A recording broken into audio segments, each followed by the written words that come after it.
Hey everyone, Jill Gu here, and today I wanted to make a special video to put out just with everything that's going on in the world with the coronavirus. And I wanted to talk a little bit about a couple things.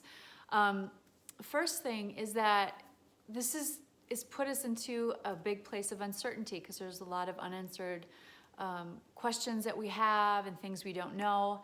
And I think that can bring up a lot of fear in people. And I think it's so important that when challenging times like this show up, that we do our best to stay calm and carry on.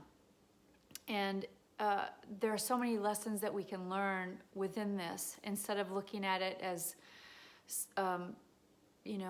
such a terrible thing, that there are spaces and places for us to come within and to recreate things in a different way or look at things in a new perspective.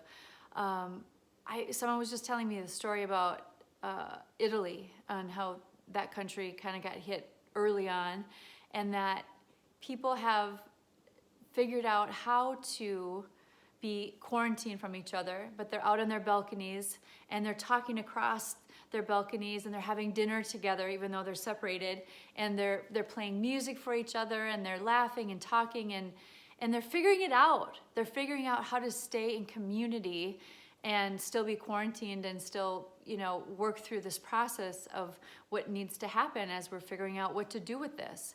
And so I think the more we can stay calm and not go into panic and fear mode and start freaking out, the better, and know that this too will pass, but we need to take steps to figure out new ways of doing things. And a lot of events are being canceled. For example, I have an event this weekend, 2 events that got canceled. And so I decided how can I think outside the box? How can we still do this event but not do it live? So I'm going to do it on Zoom. And so on Sunday, March 15th at 4 p.m. Central, I'm doing a 1-hour, it's kind of a combination of a guided meditation, group healing, and light language activation that I'm doing through Zoom. And so if you're watching and listening to this video and you don't live near me, you can participate in this event.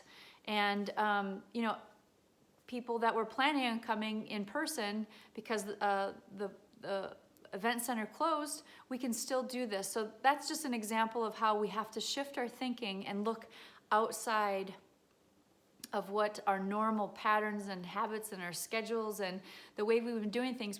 This is giving us an opportunity to look at things differently and choose different ways. And so it's going to be uncomfortable and it might be a little scary, but I think the more that we can breathe, try to find our center as best we can, remember to stay grounded, and know that we can get through this. We can do this. We just have to be smart and help each other as best we can, how we can, in the situation that we're given. And think of, like what they're doing in Italy. They're figuring it out, and they're figuring out how to have dinner together and support one another, even though they're not close in proximity. That's just an example I wanted to put out there, in that it's possible, but we gotta think of this as a community effort and not all for one for all. And I think that is a little bit of what's happening and why you go to the stores and the shelves are empty, because people are freaking out and like hoarding and starting to be like, oh, what if, we can do this, but we just gotta look at it and stay calm and carry on. So I just want to put out this message. Hopefully it's helpful for you. And just take time to come within, breathe and slow down, connect, ask for help if you need it. And if the event I mentioned earlier is something you're interested in, because it's working with, a guided meditation and energy work, and I'm doing some channeling, that can really help us with our energetic field. So if you're feeling a little frazzled over everything that's going on in the world, maybe that call interests you. You can go check it out on my website, which is jillgu.com, and my last name is spelled G-O-U-X, jillgu.com. You can find it under meditation. So I hope this video is helpful for you. We just got to keep on keeping on, people. Stay calm and carry on. All right, bye for now.